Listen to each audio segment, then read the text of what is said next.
మార్చి పరలోకం కొరకు మనము నిలబెట్టిన దేవుడు గొప్ప కార్యములతో మనము తృప్తిపరిచి తన చిత్తము మన జీవితంలో జరిగించలాగున ఒక మాట చదువుకొని ప్రార్థన చేసుకుందాం. బైబిల్ గ్రంథంలో నుంచి సామెతల గ్రంథము 28వ అధ్యాయము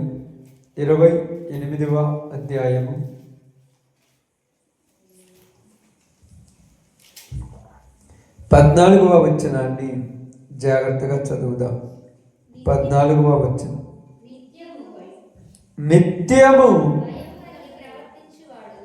భయము కలిగి ప్రవర్తించువాడు ధన్యుడు.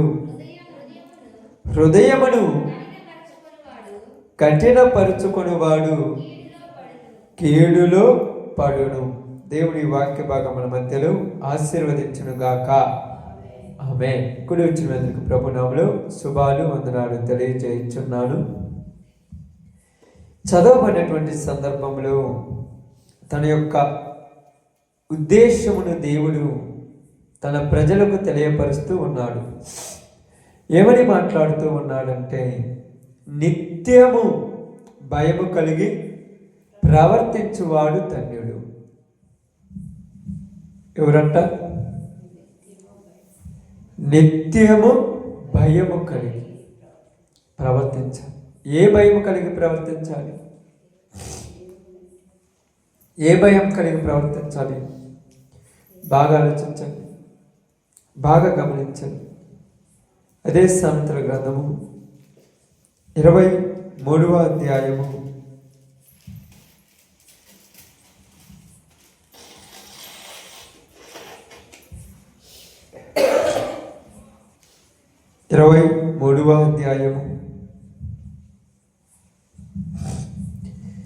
17వ వచనాన్ని జాగ్రత్తగా చదువుదాం. పాపులను చూచి నీ హృదయమునందు మత్సర పడకు, నిత్యము యెహోవా యందు భయభక్తులు కలిగి ఉందుము. బాగా ఆలోచించండి. పాపులను చూచి నీ హృదయమందు అంటే పాపులు లోకములో జీవిస్తున్న పద్ధతులను బట్టి, లోకములో బ్రతుకుతున్న పరిస్థితులను బట్టి నీ మనస్సులో, నీ ఆలోచనలో కూడా మత్సరము అనేది రాకూడదు. మత్సరం అంటే అసూయ, కుళ్ళు, ఇది రాకూడదు. ఎందుకంటే మేము ఇంత ప్రయాసపడుతున్నాము, ఏ పాపము చేయటం లేదు, ఏ విధముగా లేదు, మాకైతే కష్టాలే ఉన్నాయి, వీళ్ళు విచ్చలవిడిగా లోకంలో తిరుగుతున్నారు, వీళ్ళకేంది ఇలా అభివృద్ధి జరుగుతుందని మనసులోనికి ఎప్పుడూ ఆలోచన రానియకూడదు. మరి ఏముండాలంట? నిత్యము భయము కలిగి. నిత్యము భయం. ఏ భయము? దేవుని భయం. దేవుని భయం అంటే, దేవుని భయం అంటే ఏంటి? దేవుని భయం అంటే ఏందమ్మా? ఆలోచించండి. ఇర్మియా గ్రంథము 32వ అధ్యాయం. ప్రార్థన చేసుకునే ముందు 2 మాటలు హెచ్చరించి ప్రార్థన చేద్దాం. ఇర్మియా గ్రంథము 32వ అధ్యాయం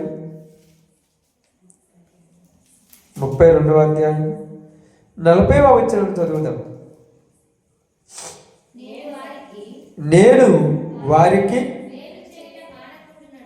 మేలు చేయుట మానక ఉండునట్లు నిత్యమైన నిబంధనలు వారితో చేయుచున్నాను.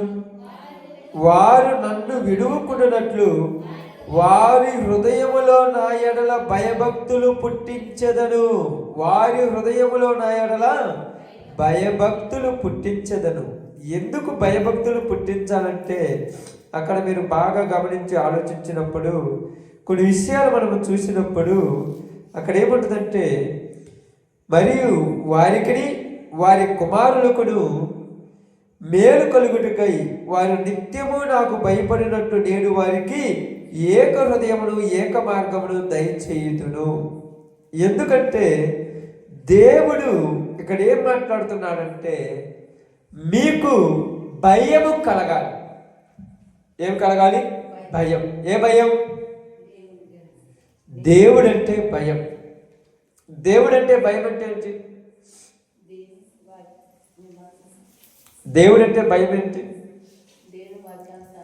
బాగా నిత్యము భయము కలిగి ప్రవర్తించు. అంటే నీ ప్రవర్తనలో ఏముండాలి? భయం. ఎలాంటి భయం అంటే దేవుని యొక్క నీతిని, దేవుని యొక్క చిత్తమును కలిగిన మనము ఎక్కడికి వెళ్ళినా, ఏ ప్రాంతంలోనికి వెళ్ళినా, ఏ ప్రదేశంలోనికి వెళ్ళినా, ఏ దరిదాపుల్లోనికి వెళ్ళినా అక్కడ నీ ఆలోచనలో ఏముండాలంటే చెడు చేస్తే దేవుడు కొడతాడన్న భయం నీకు ఉండాలి. చెడ్డ అలవాట్లకు మనం బానిసైపోతే దేవుడు మనల్ని తీసుకెళ్ళి ఆరని అగ్నిలో పడేస్తాడన్న భయం నీకు ఉండాలి. దేవదూతలు తప్పు చేసినప్పుడు దేవుడు వారిని విడిచిపెట్టక కటిక చీకటి గల బిలములో కావలి ఉంచెను. అంటే వాటిని తీర్పు కొరకు కావలి ఉంచినటువంటి భయం నీలో ఉండాలి.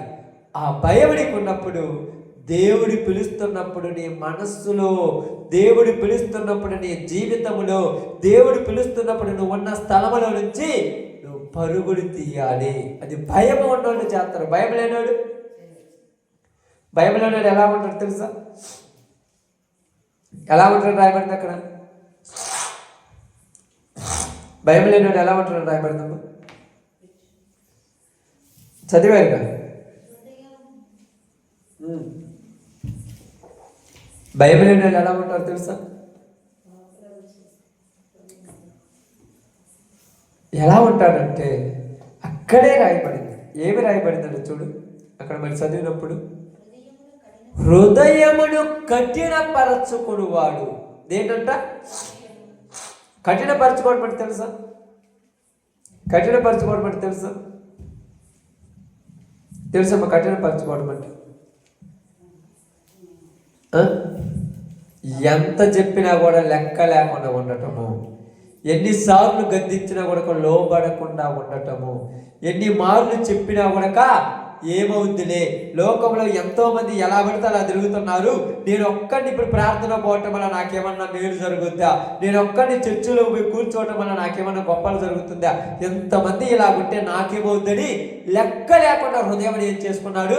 కఠినపరుచుకునేవాడు. అది కఠినపరుచుకోవడం అంటే తెలుసుగా. పరో హృదయం ఏమైందంట? కఠినపరుచుకున్నాడు. దేనికి కఠినపరుచుకున్నాడు? కఠినపరచుకోవడానికి కారణం ఏమిటి? లెక్కలేనితనం. దేవుడంటే భయం లేదు, దేవుడంటే భక్తి లేదు, దేవుడు ఏమి చేస్తాడులే అనేటువంటి ఒక నిర్లక్ష్యం వల్ల భయం లేకుండా బతికేస్తున్నాడు. ఈరోజు చాలామంది దేవుడంటే భయం లేకుండా బతుకుతున్నారు. దేవుడంటే భయం లేకుండా బతకటం వలన దేవుని దగ్గరికి రావటం అనుకుంటున్నారు. వాళ్ళకు భయం లేదు. కారణం ఎందుకు అలా అయ్యారంటే పాపులను చూచి వాళ్ళకే ఏం కాలేదు, మాకేమవుద్ది, వాళ్ళు వ్యభిచారం చేస్తున్నా ఏం కాలేదు, మద్యము తాగుతున్నా ఏం కాలేదు, దొంగతనాలు చేస్తున్నా ఏం కాలేదు, నిత్యము ఆరనేటువంటి పాపాలు చేస్తున్నా వాళ్ళకే ఏం కాలేదు, మాకేమవుద్దని లెక్కలేని తనం వచ్చేసింది మనుషులకి. రోజు లెక్కలేని తనం వచ్చేసింది.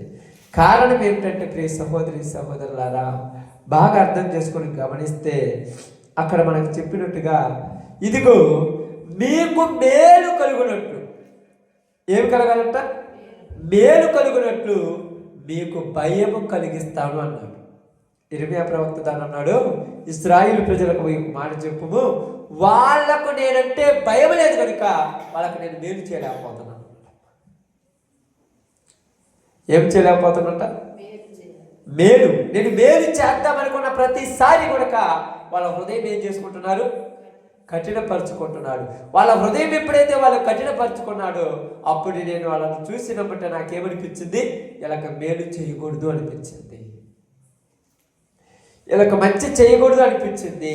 వీళ్ళ దగ్గరికి వచ్చి వీళ్ళ కోరికలు తీరుద్దాం అనుకున్న ప్రతిసారి కూడా వీళ్ళు ఏమనుకుంటున్నారంటే వాళ్ళ జీవితాల్లో నాకు వ్యతిరేకంగా ఉండటం వలన వీళ్ళు ఎందుకు నాకు వ్యతిరేకంగా ఉన్నారంటే దేవుడు ఏం చేస్తాడులే, దేవుడి వల్ల కాదులే, దేవుడు అసలు లేడులే అనేటువంటి మనసు వాళ్ళలోనికి వచ్చి నన్ను లెక్క చేయకుండా బతుకుతున్నారు కాబట్టి వీళ్ళకి నేను మేలు చేయటం మానుకుంటున్నాను అన్నాడు.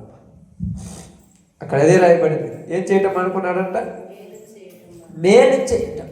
ఇర్మీయా ప్రవక్త నిజంగా అక్కడ మాట్లాడినప్పుడు చూసినప్పుడు దేవుడు మేలు చెయ్యాడని ఆశ కలిగిన దేవుడు, వాళ్ళకి మేలు చేద్దామని ఆశతో ఉన్న దేవుడు, వాళ్ళ దగ్గరకు వచ్చి మేలు చేద్దామనుకున్న ప్రతిసారి కూడా వాళ్ళు ఏం చేస్తున్నారంటే లెక్క లేకుండా తిరుగుతున్నారు.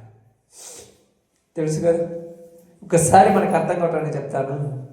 మనందరికీ తెలిసిందే, హెబ్రీయులకు రాసిన పత్రికలకు ఒకసారి వద్దాం.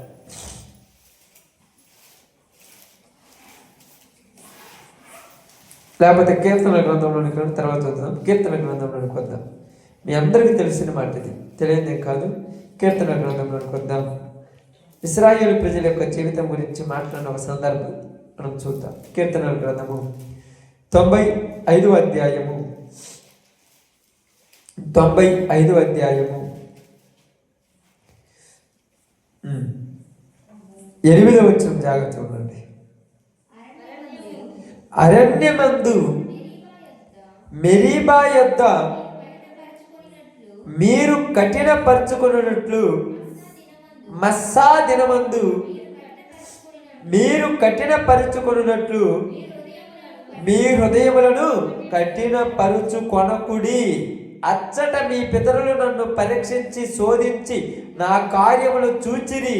40 ఏండ్ల కాలము ఆ తరమి వారి వలన నేను విసికి వారి హృదయమున తప్పిపోవు ప్రజలు వారు నా మార్గములను తెలుసుకొనలేదు అనుకుంటేని. కావున నేను కోపించి వీరెన్నడూ నా విశ్రాంతిలో ఏమని ప్రమాణం చేసిందంట? అసలుకి ప్రమాణము ఆలోచించండి. వీళ్ళకు అన్నం దొరకకూడదని ప్రమాణం చేశాడా? వీళ్ళకు పంటలు పండకూడదని ప్రమాణం చేశాడా? వీళ్ళకు దీవెనలు రాకూడదని ప్రమాణం చేశాడా? వీళ్ళకు ఆశీర్వాదం రాకూడదని ప్రమాణం చేశాడా? ఏ ప్రమాణం చేశాడు? వీళ్ళు నా విశ్రాంతిలో ప్రవేశింపరు. విశ్రాంతిలో ప్రవేశింపరంటే అర్థం ఏమిటి? ఆమేన్. కానానులోనికి వీళ్ళు రారని ప్రమాణం చేశాడు. ఈరోజు ఎవరైతే దేవుడు అంటే లెక్క లేకుండా జీవిస్తారో వాళ్ళందరికీ దేవుడు ఒక హెచ్చరిక చేస్తున్నాడు, మీరు నా విశ్రాంతిలో ప్రవేశింపంటున్నాడు. అందుకే చూడండి, 9వ వచనం ఒకసారి చదవండి.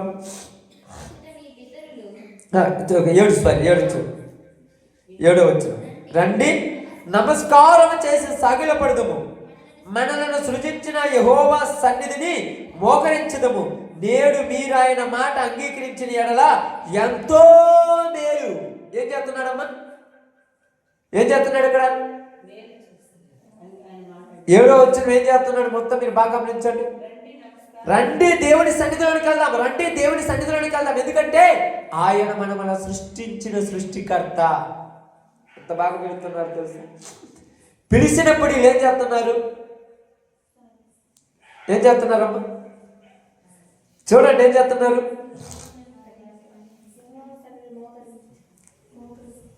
8వ వచనం ఏం చేస్తున్నారు? వాళ్ళ హృదయములను కఠినపరుచుకున్నాడు. దేని కఠినపరుచుకున్నాడు? కఠినపరచుకోవడానికి కారణం అంటే దూరకనే కఠినపరచుకోరు కదా. దేనికి కఠినపరుచుకున్నారు? ఆలోచించండి. కఠినమే దేనికి చేసుకున్నారు? ఇంకా కఠినం దేనికి చేసుకున్నారు? దేనికి చేసుకున్నారని రాయబడింది కఠినము బైబిల్ గ్రంథంలో. మీరు చదివారు కదా. దేనికి చేసుకున్నారు కఠినము? చదివారు కదా, చదవలేదా? ఇప్పుడు చదివిన వచ్చినాలని మీకు గుర్తుండాలి. మీరు మరలా బైబిల్ తిప్పితే రావయ్యి. దేనికి కఠినం చేసుకున్నారంట? ఏదమ్మా? దేని కఠినం చేసుకున్నారు? పాపులను చూసి వాళ్ళకే ఏం కాలేదు, మనకేమవుతుందని కఠినం చేసుకున్నారు జనాలు. వీళ్ళకి ఎవరు ఇప్పుడు మార్గము? వీళ్ళు ఊరిని ఆదర్శం తీసుకుంటున్నారు? మంచి వాళ్ళ పాపులను చూశారు, వాళ్ళకే ఏం కాలేదు, మనకేమవుద్ది? వాళ్ళకే ఏం కాలేదు, మనకేమైనా అవుద్దా? ఎందుకంటే వీళ్ళకు మేలు కలుగకూడదు. వీళ్ళకేమి కలగకూడదు? మేలు. ఏ మేలు? మేలు అనగానే మీరు బంగారం దొరుకుతుందేమో, వజ్రాలు వస్తాయేమో, ఆస్తులు పండుతాయేమో, అంతస్తులు వస్తాయేమో, ఇది కాదు. మేలంటే నా పరలోకంలోనికి తీసుకెళ్తాననేది మేలు. వీళ్ళు ఏమనుకున్నారంటే నీ పరలోకం మాకొద్దు అంటున్నారు. నీ పరలోకం మాకు అవసరం లేదు, మేము పరలోకం రాము. ఎందుకు రామంటే మా హృదయాలు కఠినమైపోయాయి. మా హృదయాలు కఠినమయ్యాయి కాబట్టి నువ్వే మాతో ప్రమాణం చేశావు, వీళ్ళు నా విశ్రాంతిలో ప్రవేశపెడతాయి. ఈరోజు దేవుని సన్నిధి అంటే మనుషులకు ఎందుకు లెక్క లేకుండా పోయిందంటే తెలుసా? వాళ్ళ హృదయాలు కఠినమైపోయాయి. దేనికి కఠినమైపోయాయంటే వీళ్ళందరూ తగలబడింది, మనం తగలబడతామా అని లెక్కలేతాను వచ్చేసి, అంతే కదా. అప్పుడప్పుడు చూడండి, వీళ్ళు తాగుబోతులు ఉన్నారు, తిరుగుబోతులు ఉన్నారు, లోకంలో పాపాత్ములు తిరుగుతున్నారు, ఎంతో దొంగలు తిరుగుతున్నారు, వ్యభిచారులు తిరుగుతున్నారు, ఎన్నెన్నో పనులు చేసేవాళ్ళు ఉన్నారు. వీళ్ళందరికీ లేనిది మనకే వస్తుందా? వాళ్ళని చూసి వాళ్ళ హృదయం ఏం చేసుకున్నారు? కఠినం చేసుకున్నారు. అందుకే దేవుడంటే భయం లేదు. దేవుడంటే ఏమి లేదు? భయం లేదు. దేవుడంటే భయం లేకపోవడానికి గల కారణం ఏంటంటే దేవుడంటే అసలు మనుషులకు లెక్క లేకుండా పోయింది. ఈరోజు ఏం చేస్తాడులే, నేను చూడు పాపం చేసి వచ్చాను, నన్ను ఏమైనా చేశాడా? నేను చూడు తప్పులు చేసి నన్ను ఏం చేశాడా? నేను దేవుని సన్నిధికి రావట్లేదు, నన్ను ఏమైనా చేశాడా? ఏమి చేయడు. ఇలా పని బాట లేక ఏదో పొద్దుపోకాడు చెప్పుకుంటున్నారు అంతే. ఏమి చేయడు. చేసేవాడైతే ఎప్పుడో నన్ను చేయాల్సిందే. అదే కదమ్మా, చేసేవాడైతే నన్ను ఎప్పుడే చేయాల్సింది. నేను ఎంత విచ్చలవిడిగా తిరుగుతున్నాను, నేనెంత లెక్క లేకుండా తిరుగుతున్నాను, నేనెంత దురాభిమానంలో తిరుగుతున్నాను, నేనెంత పాపాత్మ స్థితిలో ఉన్నాను. చేసేవాడైతే నా కాలో చేయకపోతే నేను ఎప్పుడో మారేవాడిని, కానీ దేవుడు లేడు. అందుకే నేను అసలు నమ్మట్లేదు ఆయన అంటున్నారు. చేసేవాడైతే ఈ తప్పు చేసేవాడికి శిక్ష చేస్తే ఇంకొకటి తప్పు చేయాలంటే భయపడతాడు. అందుకే నేను మానుకున్నాను. అసలు దేవుడు లేడు. ఇదంతా పోటకం అనేటువంటి మనస్సు ఎవరిలోనికి వచ్చింది? అది ఎవరిలోనికి వచ్చింది? ఎవరికమ్మా? ఇశ్రాయేలీయులకి. మీ మైండ్లో ఇశ్రాయేలీలు ఉండాలి. ఇక్కడ చదివిన ఇశ్రాయేలీలు కతికే వాళ్ళు ఏం చేశారు? మెరీబా వద్ద, మస్సా వద్ద వాళ్ళ హృదయాన్ని ఏం చేసుకున్నారంట? కఠినం చేసుకున్నారు. దేవుడు వస్తాడంటే అసలు దేవుడు ఉంటే కదా ఆయన రావడానికి. దేవుడు ఏడి? అందుకే కదా ఐగుప్తులో నుంచి మమ్మల్ని తీసుకొచ్చిన మోసే ఏమాయడు? మోసే ఎక్కడే పోయాడో మాకు తెలియదు. ఇప్పుడు మమ్మల్ని తీసుకెళ్ళడానికి దేవుడు లేడు, అందుకే ఇది మాకు దేవుడు అని చెప్పేశాడు. అవునా కాదు? ఇదే మాకు దేవుడు అన్నారు. ఇప్పుడు అదే దేవుడు అనుకున్న వాళ్ళు ఏం చేశారు చెప్పండి? ఇంకా తొందరగా. అది కరెక్టే. అదే దేవుడు అనుకున్న వాళ్ళు ఏం చేశారు? అదే దేవుడు అనుకున్నారు. అక్కడ ఏం జరిగింది మీకు అందరూ తెలుసు, మీకు చెప్పాల్సిన చరిత్ర కాదు అది. అదే దేవుడు అనుకున్నారు. అక్కడ ఏం చేశారు వాళ్ళు? బలర్పించి పండగ ఆచరించి తిని తాగి గంతులేయటం ప్రారంభించారు. లెక్క ఎంత వచ్చిందిగా? కొద్దిగా లెక్క ఉందా? కొద్దిగా ఒక పక్క కాకుండా ఒక పక్క ఉన్న భయం ఉందా? ఒకవైపు కాకుండా ఒకవైపు అన్న దేవుడు చూస్తున్నాడు అనేటువంటి మనసు వాళ్ళలో ఉందా? తిన్నారు, తాగారు, గంతులేశారు, ఇచ్చలవిడిగా తిరుగుతున్నప్పుడు దేవుడు చూసి మోసే కింద ఉన్న నీ ప్రజలు ఏమయ్యారు? ఎంత బాధపడుతున్నాడు. వీళ్ళు ఏమనుకుంటున్నారంటే ఆ దేవుడు లేదులే, దేవుడు ఎక్కడున్నాడులే, మేము ఇన్ని తప్పులు చేస్తున్నా చూడనంటే చూసిన వాడే చూస్తున్నాడు కాబట్టే నీకు మేలు చేయాలని దగ్గరికి వచ్చినా నువ్వు తప్పులు చేసి మేలు చెయ్యనీయకుండా దేవుడిని ఆపేశావు. లోకం మీద ఆశ, ధనం మీద ఆశ, వీటన్నిటి మీద ఆశ, ఇవన్నీ సంపాదించినా నీ కుటుంబంలో ప్రశాంతత లేకుండా పోయింది. తెలుసా కారణం ఏంది? వాళ్ళు అన్నట్టుగా దేవుడు ఉన్నాడు లేడు మాకు తెలియదు, కానీ మేము మాంసం తినక చాలా రోజులైంది, ఆ మాంసం మాకు కావాలన్నారు. ఎందుకంటే ఇక్కడ మీకు అర్థం కావటానికి ఎందుకు చెప్తున్నానంటే నిత్యము భయం ఉండాలి. ఒక రోజు భయం, రెండో రోజు భయం కాదు, నిత్యము. ఆదివారమే భయం చాలా మందికి. చర్చికి వచ్చినప్పుడే భయం, ఇంటికాడ ఉన్నప్పుడు భయం ఉంటుందా? ఈరోజు దేవుడి సన్నిధికి వెళ్ళాలనే భయం ఉందా? ఇశ్రాయేలు ప్రజలు ఎలాగైతే అరణ్యములో ఆ యొక్క ఏంటిదవి ఆ ఏటలను బలర్పించి వాటిని వండుకొని తింటము తాగటం కానీ రెడీ అయిపోయారు. అలాంటి స్థితిలో భయం కావాలి. అక్కడ భయం ఉంది వాళ్ళకి ఒక్కరికన్నా. ఎక్కడ భయం ఉంది? ఎర్ర సముద్రం దగ్గర భయం ఉంది. ఎర్ర సముద్రంలోనికి వచ్చినప్పుడు నడిచిపోతున్నప్పుడు ఇటుపక్క నీళ్ళు ఉన్నాయి, ఇటుపక్క నీళ్ళు ఉన్నాయి. అయ్యో ఈ సమయంలో దేవుడు స్తుతించకపోతే వచ్చి మన మీద పడి చచ్చిపోతామని అక్కడ స్తుతించారు. మరి ఆ ఎత్తులు చేసుకున్నప్పుడు అక్కడ వాళ్ళు ఆ యొక్క ఉన్నాయి కదా, ఆ బలి నైవేద్యాలు అర్పించినప్పుడు వాటన్నిటిని కూర్చుకొని వాటిని వండుకొని తింటున్నప్పుడు అక్కడ ఒక్కరికన్నా భయం ఉందా?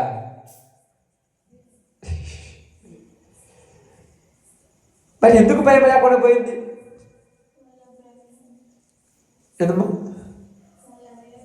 వాళ్ళ మనస్సు దేవుని మీద లేదు. మరి ఉన్నారు కదా అంటే ఆ నుంచి ఇక్కడికి రావడానికి దేవుడు అవసరం. ఎక్కడి నుంచి ఎక్కడికి రావడానికి? ఐగుప్తులో నుంచి కానానులోనికి రావడానికి. ఆ బాధలు తప్పించుకొని బయటకు వస్తే అంతే సార్. బాధలు తప్పించుకోవడానికి దేవుడు అవసరం. బాధలు పోయిన తర్వాత మళ్ళా దేవుడితో పని లేదు ఎలాగంతే. అప్పుడప్పుడు చాలాసార్లు ఉంటాడు, ఏం లేదు ఎన్ని రోజులు ప్రార్థనకు వచ్చినా కూడా నా బాధలు పోలేదు. నీ బాధలు పోవాలంటే నువ్వు ప్రార్థన కాదు రావాల్సింది. నీ బాధలు పోవాలంటే నువ్వు దేవుని వైపు మాట్లాడు. నువ్వు ఎక్కడికి రావాలి? దేవుడి దగ్గరికి రావాలి. ప్రార్థనకు ఎవరైనా వస్తారు, దేవుడి దగ్గరికి రావట్లేదు. ఎందుకంటే నీ మనస్సు వేరే దానిలో భ్రమలో పడిపోయింది. నీ మనస్సు వేరే దానిలో ఇరుక్కుపోయింది. ఆ నుంచి బయటికి నీ మనస్సు ఎప్పుడైతే వస్తుందో అప్పుడే నీకు దేవుడు మేలు చేస్తాడు. అందుకే ఇర్మీయా గ్రంథంలో ఏమన్నాడు తెలుసుకో, మీరు చదివారు ఇప్పుడు. ఏమన్నాడు? మీరు కుమారుల హృదయమును మీ హృదయమును ఏకము చేసి మీ హృదయములో నా యందు భయం కలిగించుదును అంట. ఎక్కడ భయం కలిగిస్తాడంట? హృదయంలో భయం. ఎందరో తెలుసా తెలియదు, చర్చిలోనికి వచ్చేటప్పుడు కాళ్ళకు చెప్పులు వేసుకొని వస్తే ఏమవుతుంది? ఒక భయం. కానీ కాళ్ళకు చెప్పులు వేసుకొని చర్చిలోకి రావు, కానీ హృదయం అనే ఆలయంలో దెయ్యాలను పెట్టుకొని ఉంటారు. కాళ్ళకు చెప్పులు వేసుకొని వస్తే ఏమన్నా ఉందా? ఆశ్చర్య చెప్పండి, నిజం చెప్పండి. ఏం కాదు, మీరు కావాలని చూడండి. అప్పుడప్పుడు నేను కూడా ఒక్కోసారి కరెంట్ పెట్టేటప్పుడు ఏం చేస్తానంటే ఎర్త్ వస్తుందని చెప్పేసి, కింద సిమెంట్ కదా, ఈ సిమెంట్కి ఎర్త్ వచ్చి కరెంట్ చేపతుందని చెప్పేసి ఇది స్లిప్పర్లు ప్లాస్టిక్ చెప్పులు వేసుకొని అక్కడ వేసుకొని ఆయనకి తగిలిస్తూ ఉంటాను అప్పుడప్పుడు. ఒక్కోసారి అవసరమైనప్పుడు కూడా కొంతమంది షూ వేసుకొని వచ్చి వాక్యం చెప్తుంటారు, కాదు తగలబడరు. మరి అక్కడ మోసే పరిశుద్ధ స్థలం అన్నట్టు నేను కూడా పరిశుద్ధ స్థలం అని కాదన్నట్లయితే విలువేయాలి. కానీ వేసుకొని వచ్చి ఏం కాదు, వేసుకొని రాపని ఏం కాదు, అది ప్రాముఖ్యమైన కాదు. ప్రాముఖ్యమైంది నీ హృదయంలో దేవుడికి స్థానం చేయడం ప్రాముఖ్యం. కానీ ఇక్కడ చెప్పులు వేసుకొని రాకుండా ఈ హృదయంలో మాత్రం దెయ్యాలకు స్థానం అయితే ఉపయోగం ఏముంది? బాగా ఆలోచించండి. దేవుడు చెప్పింది ఏంటంటే మనస్సులో దేవుడికి స్థానం ఇవ్వాలి, మనిషిలో కాదు. ఎక్కడ? మనస్సులో. అందుకే ఏం చేస్తున్నారు తెలుసా? ప్రార్థన జరుగుతుంటే లెక్క లేకుండా ఉన్నారు ఇశ్రాయేలు ప్రజలు. లెక్క లేదు. ఇప్పుడు మనం ఏమనుకుంటాం, ఏంది అంటే నాకు కొద్ది బాగలేదు, నాకు కొద్ది పరిస్థితులు బాగలేదు, ఇవన్నీ కాదు చెప్పాల్సింది. ఇవన్నీ సాకులు నా దృష్టిలో, నీ దృష్టిలో కదా. నిజమేంటంటే వాళ్ళ హృదయంలో లెక్క లేదు. అది అందుకేమన్నారు తెలుసా? మీకు మేలు కలుగకుండునట్లు నువ్వేం చేసావంట? ఏం చేశాను రాయబడి చదివారు కదా. మీ హృదయమును కఠినము చేసుకొనిరి. కఠినం చేసుకున్నారు హృదయాన్ని. హృదయం కఠినం చేసుకుంటే దేవుడికి ఏమొచ్చుద్ది? మేలు చెయ్యాలన్న ఆశ చచ్చిపోతామా దేవుడికి? ఇలా మేలు చేయాలన్న ఆశ దేవుళ్ళు ఏమవుద్ది? పూర్తిగా చచ్చిపోద్ది. అందుకేమన్నారు తెలుసా? బాగా గమనించి ఆలోచించండి. నేను బైబిల్ గ్రంథంలో నుంచి హెబ్రీయులకు రాసిన పత్రిక 3వ అధ్యాయం 13 వచ్చిన ఒకసారి చదువుదాం. 3:13. నేడు మీరు ఆయన శబ్దమును విని ఎడల కోపము పుట్టించినప్పటి వలె మీ హృదయములను కఠినపరచు కొనకుడి. అంటే కఠినపరచుకోవద్దు హృదయాన్ని. ఎందుకంటే మీ హృదయాలు అప్పుడప్పుడు కఠినమైపోతాయి. కఠినమైపోతాయండి తెలుసా? కఠినమైపోవడం అంటే ఏంది? అప్పుడప్పుడు మీరు మీ ఇళ్ళలో పిల్లలు ఉంటారు కదక్క, మీ అందరికి పిల్లలు ఉంటారు కదమ్మా. పిల్లలు ఉన్నప్పుడు ఏం చేస్తారంటే, మీరు మంచం మీద కూర్చుంటారు, ఆ పిల్లవాడు ఆ టీవీ దగ్గర ఉంటాడు. మీరు మంచం మీద కూర్చొని ఏమంటారంటే నీళ్ళు తీసుకురమ్మని అడుగుతారు. వాడు ఆ టీవీ ధ్యాసలో ఉండి మీ మాట పెద్ద పట్టించుకోడు. మరలా పిలుస్తాం.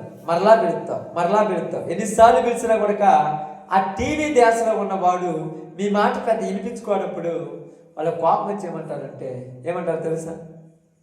ఏమంటారు చెప్పండి? ఎప్పుడైనా మీరు అన్నారా? అంతే అంటారా? ఇడు కొవ్వు బట్టి ఉన్నాడు. పెద్దలు పిలుస్తుంటే లెక్క లేకుండా టీవీ చూస్తున్నట్టు కొవ్వు బట్టి ఉన్నాడు అంట.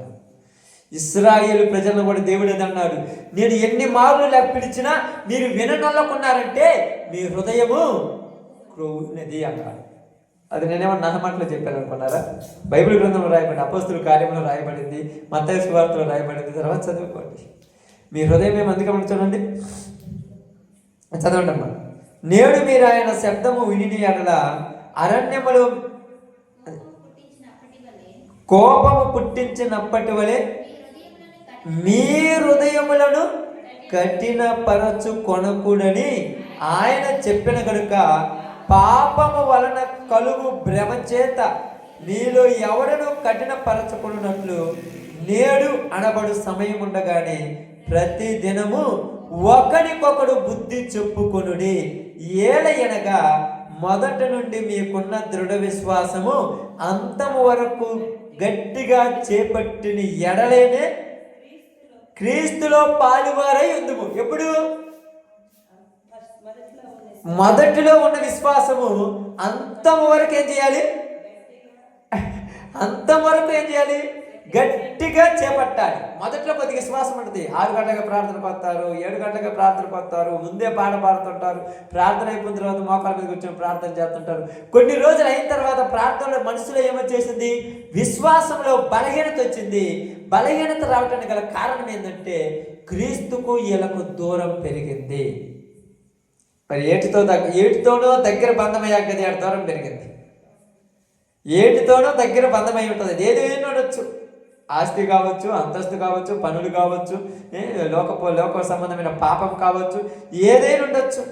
దానితో నువ్వు దగ్గర బంధం పెట్టుకున్నావు కాబట్టి నాతో దూరం అయిపోయినావు. అందుకేమన్నాడు తెలుసా? ఇక్కడ నిజంగా ఈ మాట నేను చదివినప్పుడు చాలు. ఏమన్నాడు? ప్రతి దినము ఒకరికొకడు. ఎప్పుడంట? ప్రతి దినం. ప్రతిరోజు బుద్ధి చెప్పుకోవడం అంటే ఎలా చెప్పుకోవడం కుదురుద్ది? ప్రతి దినము కుదురుద్దా? ప్రతి దినము దేవుని సన్నిధిలో ఉన్నారంట. వాక్యము చేత ప్రతిరోజు కూడా ఒకరికొకరు బుద్ధి చెప్పుకొని ఎక్కడన్నా తప్పిపోయామని తప్పిపోయినప్పుడు సరి చేసుకొని ముందుకు పోతుంటారు. ఏదో వారానికి 2 సార్లు ప్రార్థన పెడితేనే మాకేడ కుదురుతుంది అంటున్నారు. రోజు ప్రార్థన అంటే ఆనంతరం కుదురుద్ది. ఇశ్రాయేలునికి చెప్పాడు దేవుడు, ప్రతి దినము ఒకరికొకడు బుద్ధి చెప్పుకొనుడి. ఏలయనగా మొదట నుండి మీకున్న దృఢ విశ్వాసము అంతము వరకు గట్టిగా చేపట్టిన ఎడలనే, అంతం వరకు అదే విధంగా ఉంటేనే మీరు క్రీస్తులో పాలివారై ఉంటారు. మధ్యలో పోయిందనుకో మీరు క్రీస్తులో పాలివారు కారు. అదే దేవుని కోరిక. క్రీస్తులో పాలివారు కాకపోతే ఆ పని మీద మీకేముండదు? ధ్యాస ఉండదు. దాని గురించి మీకు ఆశ ఉండదు. దాన్ని చేయాలన్న తపన ఉండదు. నాకెందుకులే అనుకుంటా. నాకెందుకు, నాకేం పని దాంతోటి, వాళ్ళే చూసుకుంటారులే, నాకు అవసరం లేదనుకుంటా. అందుకని చూడండి, క్రీస్తులో పాలివారై ఉంటే ఆయన ఉన్న ఆ పరలోకములో నువ్వు కూడా జీవిస్తావు, అక్కడ నివసిస్తావు, అక్కడికి వెళతావు. అక్కడికి వెళ్ళాలంటే ఈరోజు నీతో నాతో బైబిల్ చెప్పిన ఒక మాట ఏంటంటే నిత్యము భయము కలిగి జీవించాలి. నిత్యము. అందుకేమన్నారు తెలుసా? బైబిల్ గ్రంథం, దుష్టుల ఆలోచన చొప్పున నడవక, పాపుల మార్గమందు నిలవక, అపహాసకులు కూర్చుండు చోట కూర్చుండక, దివారాత్రులు యెహోవా ధర్మశాస్త్రమును ధ్యానించువారు. ఎందుకే ఉంటే తప్పేముందంటే ఉండొద్దని చెప్పలా. కూర్చోండి, మాట్లాడండి, విన్నబడండి, నిలబడండి. కానీ అక్కడ నీ మైండ్లో ఏముండాలి? నీ మనసులో ఏముండాలి? భయం. తప్పు చేస్తున్నానన్న భయం.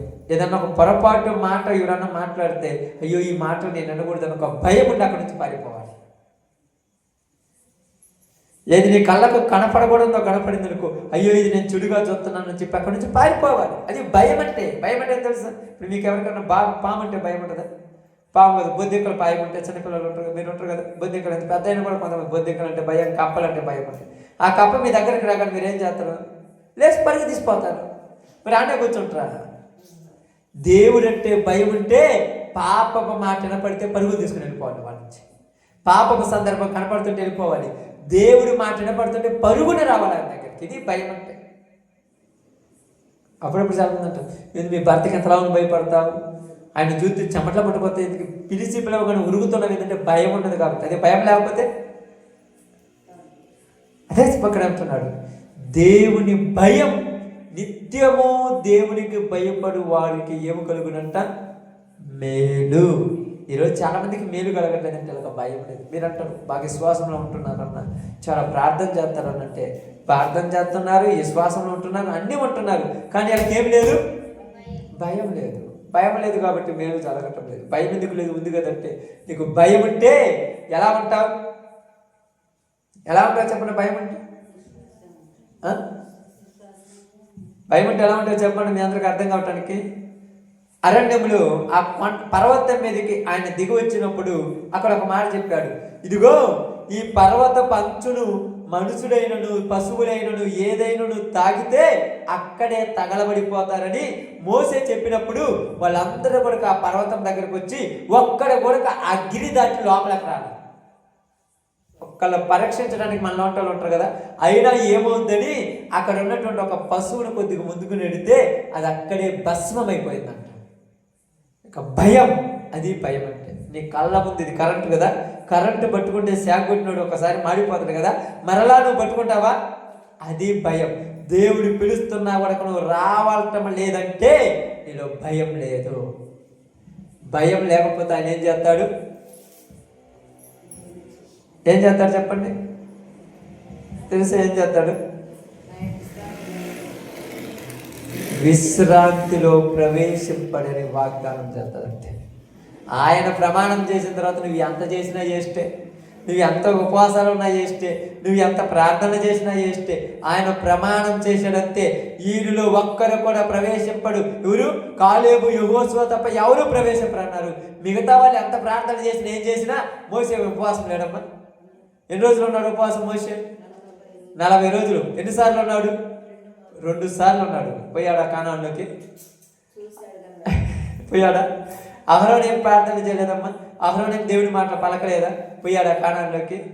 మిరియాము ఉంది, ఆమె పాటలు పాడలేదా? ఏమైనా పోయిన కానాన్లోకి?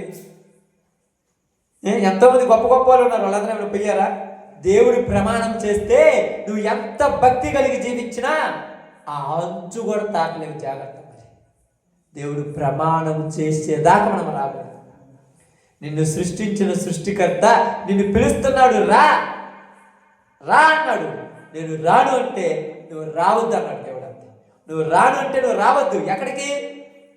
చర్చిలో కాదు, విశ్రాంతిలోకి. నువ్వు రానంటే నేను వద్దంటాను. ఆయన వద్దన్న తర్వాత నువ్వు ఎన్ని చెప్పినా మీరు అనుకోవచ్చు, ఎందుకయ్యా ప్రార్థన చెప్పాం కదా, బైబిల్ చెప్పాడు కదా, దేవుడు అందరినీ ప్రేమించేవాడు కదా, అందరినీ పిలుచుకుంటాడు కదా అనుకోవచ్చు. తప్పు. ఏమన్నాడు తెలుసా? లేఖనముల ప్రకారం నాశన పాత్రుడు తప్ప అని రాయబడింది. లేఖనముల ప్రకారము నాశన పుత్రుడు తప్ప. ఆ నాశన పుత్రుడు ఎవరు? ఇస్కరియోతు యోధ. ఆ ఇస్కరియోతు యోధ నాశనానికి వెళ్ళాలి కాబట్టే వాడిలో లేకపోయినా కూడా ధనాపేక్ష పుట్టి ఆ డబ్బులు తీసుకొని యేసు ప్రభువుని అమ్మేసి ఆ డబ్బులు వాళ్ళ తృప్తి లేక మళ్ళా తీసుకెళ్ళి వాళ్ళకి ఇసిరేసినా మాకు అవసరం లేదు, నీవు ఏమి చేసుకుంటావో చేసుకో అన్నారు. మాకు అవసరం లేదన్నారు. ఎందుకు తెలుసా? నీకు ఆ స్థితిలో ఆ పరిస్థితిలో నీ మనసునట్ట మార్చేది ఎవరంటే నువ్వు నరకానికి పోవాలన్న తపనే. మనం అనుకుంటాం నాకు కూడా అర్థం కాలేదు, నేను ఎందుకు ఇలా చేస్తున్నాను. నీకు అర్థం కాల. నీ కాలము నీ పరిస్థితులు అన్నా కూడా నేను అక్కడే తీసుకుపోవాలని ఒక ఆశ. ఆలోచించే రోజు కావాలని గమనించు. ఎందుకంటే బాగా గమనించి ఆలోచించండి. పేతురు రాసిన మొదటి పత్రిక,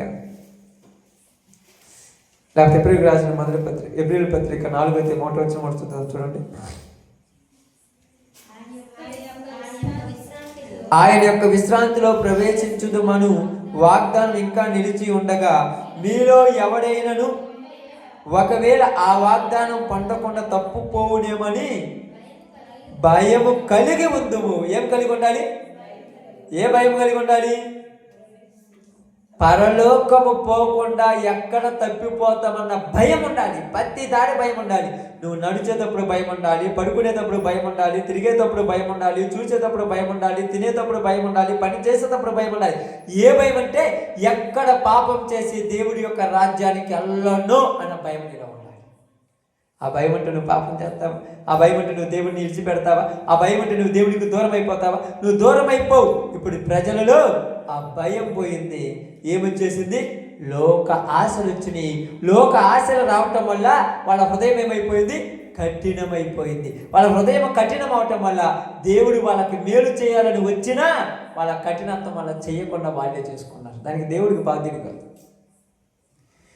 దానికి దేవుడు అసలు బాధ్యుడే కాదు. కావాలని చూడండి మళ్ళీ ఇప్పుడు చదవండి. పేతురు రాసిన మొదటి పత్రిక 1:17 వచ్చినాము. పక్షపాతం లేకుండా క్రియలను బట్టి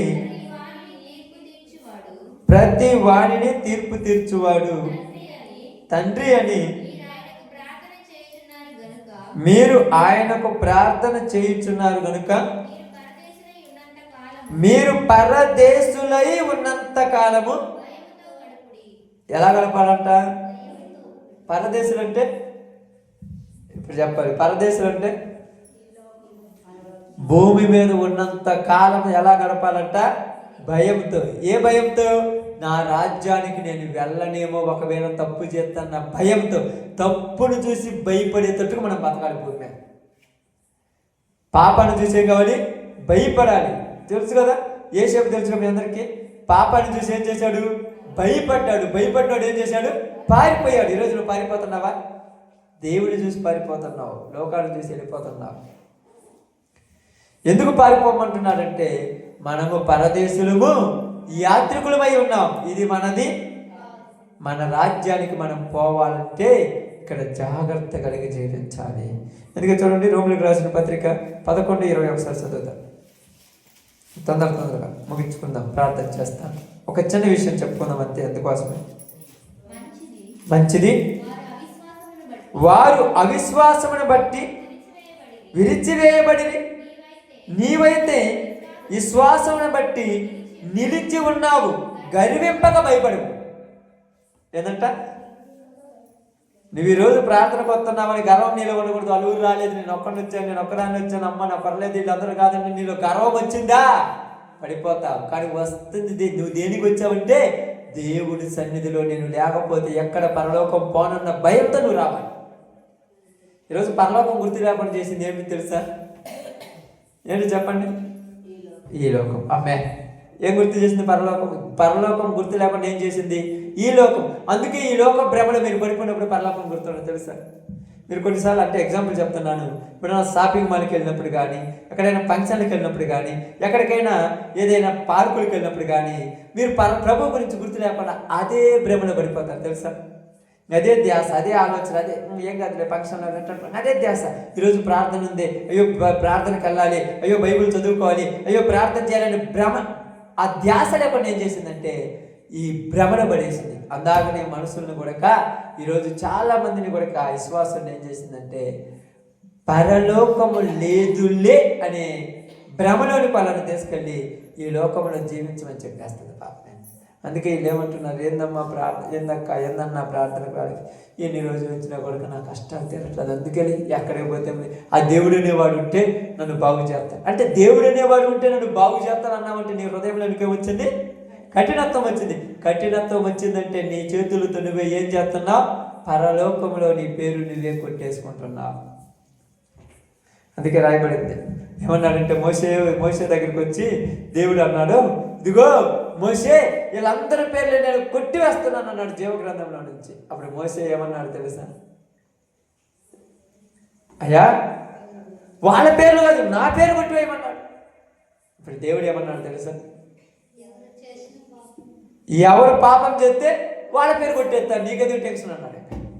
కాబట్టి ఇప్పుడు పేర్లు జీవ గ్రంథములో లేకుండా వాళ్ళ పేర్లు కొట్టివేసుకుంటుంది ఎవరు? దేవుడా? వాళ్ళే. ఎందుకంటే వాళ్ళు చేసిన పనులు వాళ్ళే వాళ్ళ పేర్లు వాళ్ళు కొట్టేస్తారు. అప్పుడప్పుడు స్కూల్కి పోతుంటారు, ఒక నెల 2 నెలలు బడికి పోకపోతే ఏం చేస్తాడు టీచరు? అప్పుడు మీరు పోయి కేసు పెడితే చెల్లుద్దా? నువ్వు బడికి రాకపోతే నీ పేరు ఎందుకు కేసుగా రిజిస్టర్లో ఒక పేపర్ దండగా. కాబట్టి దేవుడు కూడా ఏం చేస్తున్నారంటే ఈరోజు మనందరితో తెలియజేస్తున్న ఒక చిన్న మాట ఏంటంటే, మనకు చదివిన నిత్యము భయము కలిగి ప్రవర్తించుము, దేవుడు నీకేం చేస్తాడంట? మేలు చేస్తాడు. నీ హృదయమును కఠినపరుచుకొని నీ ఎడల కీడులో పడుదువు. కీడులో పడతావా? మేలు పొందుకుంటావా? కీడులో పడాలంటే హృదయం కఠినపరుచుకో, లెక్క లేకుండా చేయి. అన్నిసార్లు అప్పుడప్పుడు చాలాసార్లు చెప్తుంటారు, వదిలేయండి. నువ్వు చెప్పదు, వదిలేయండి. ఎందుకు వదిలేయాలంటే ఎన్ని మారులు చెప్పినా సొక్కములకు రాని దాన్ని వదిలేయాలంతే. కానీ దేవుడు ఇక్కడ మనకు చెప్తాడు, సంఘానికి చెప్తున్నాడు హెచ్చరిక. ప్రతి దినము ఒకరినొకరు ఏం చేయమంటున్నాడు? బుద్ధి చెప్పమని, హెచ్చరించుకోమని.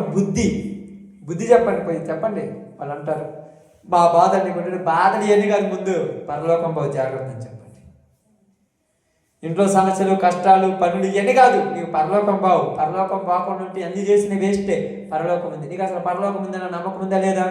నీకు నమ్మకం లేదు కాబట్టి నువ్వు అన్ని పెద్ద లెక్క లేకుండా చేసుకుంటున్నావు. నమ్మకం ఉంటే చెయ్యవు, భయంతో బతుకుతావు. కాబట్టి ఈరోజు నీతో నాతో బైబిల్ చెప్తున్న ఒక చిన్న మాట ఏంటంటే, మేలు పొందుకుంటావా? కీడులోని పడిపోతావా? మేలు పొందుకోవాలంటే భయం కలిగి ఆయన సన్నిధిలో జీవిస్తూ ఆయన ఇష్టానుసారంగా నడుచుకో. కీడులోకి వెళ్తావంటే నీ ఇష్టం వచ్చినట్టు నువ్వు జీవించు. కాబట్టి మనం బుధవారం ప్రార్థనలో కూడా ఒక ప్రార్థన దేనికి చెప్తున్నామంటే, ఎక్కడ భయం కలిగి నేను పాడైపోతాను, నా గురించే చేయమని చెప్పి. మీరు అందరూ ప్రార్థన చాలా చేస్తుంటారు. మొట్టమొదటి నేను చాలాసార్లు చెప్తున్నాను, మన జీవితంలో మనం ఎక్కడ తప్పిపోతామన్న భయంతో ప్రార్థన గడపాలి. భయం కలిగినోడు ఎప్పుడు తప్పిపోడు. భయం లేనోడు తొందరపడిపోతాడు. భయం కలిగినోడు తప్పిపోడు. ఎందుకు తెలుసా? జాగ్రత్తగా పోతాడు భయం కలిగినోడు. భయం లేనోడు కన్ను మీద లేకుండా పోతాడు, ఏడాది కింద పడతాడు, పాడైపోతాడు. కాబట్టి నీతో నాతో బైబిల్ చెప్పిన ఒక చిన్న మాట ఏంటంటే, మేలు పొందుకుంటావా? కీడులోనికి పోతావా? మేలు పొందుకోవాలనుకుంటే భయం కలిగి జీవించము, కీడులోనికి పోవాలనుకుంటే హృదయం కఠినపరచుకో. ఓకే, అందరూ కూడా తల ఉంచితే ప్రార్థన చేద్దాం. అందరము ప్రార్థన ఎక్కిపోతాం. ఈ సమయంలో దేవుడు నిజంగా నీతో నాతో మాట